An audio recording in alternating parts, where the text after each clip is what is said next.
করে করে লাভ নামানো হয়েছে স্যার। গুলি করলো মরে একটা, আহত হয় একটা, একটাই যায় স্যার, বাকিটি যায়।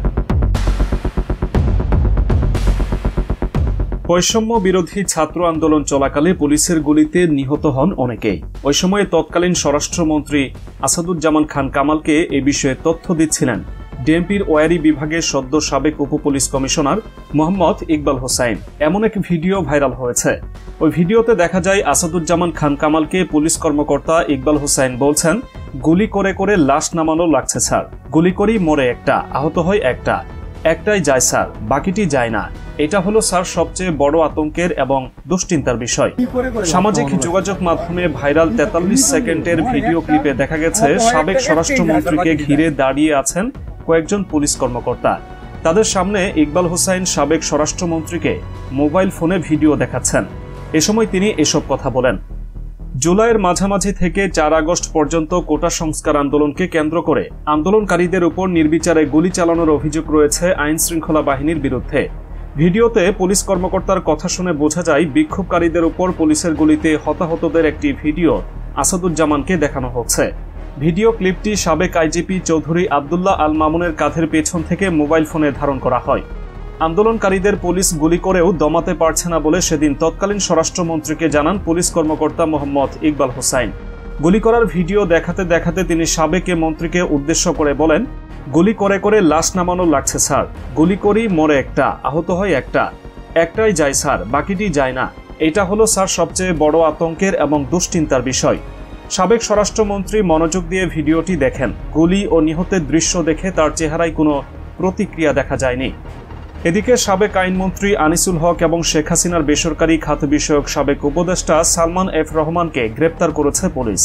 মঙ্গলবার রাতে বিষয়টি নিশ্চিত করে ঢাকা মেট্রোপলিটন পুলিশ ডিএমপি এর কমিশনার মাইনুল হাসান জানিয়েছেন, রাজধানী সদরঘাট এলাকা থেকে তাদের গ্রেপ্তার করা হয়। নিউ মার্কেট থানায় দায়েরকৃত মামলায় 2 নেতাকে গ্রেপ্তার দেখানো হয়েছে।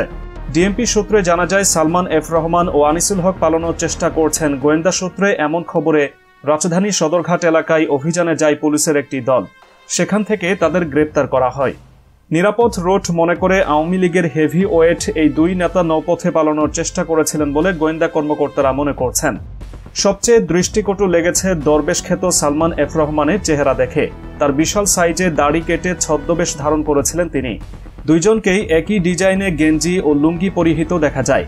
যেভাবে তাদের 2 জনকে হাত বেঁধে রেখে ছবি তোলা হয়েছে তা দেখে অনেকেই বলছেন 2 দিন আগের বাদশা যেন আজকের ফকির।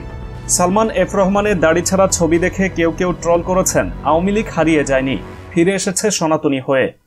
কোটা সংস্কার আন্দোলন ঘিরে ছাত্র জনতার অভ্যুত্থানের মুখে গত 5 আগস্ট পদত্যাগ করে দেশ ছাড়েন শেখ হাসিনা।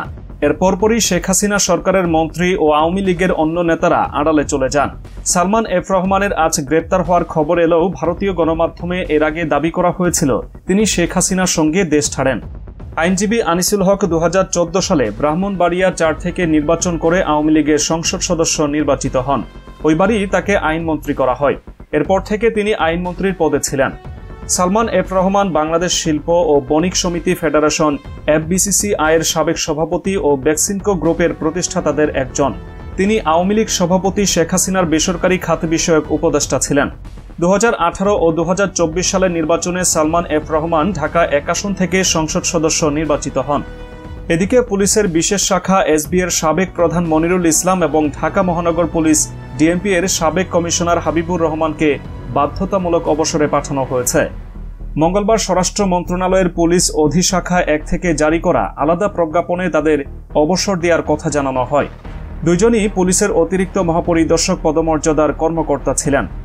স্বরাষ্ট্র মন্ত্রণালয়ের প্রজ্ঞাপনে বলা হয়েছে, সরকারি চাকরি আইন 2018 সালে 57 নম্বর আইন 45 ধারার বিধান অনুযায়ী জনস্বার্থে সরকারি চাকরি থেকে মনিরুল ইসলাম ও হাবিবুর রহমানকে অবসর দেওয়া হলো।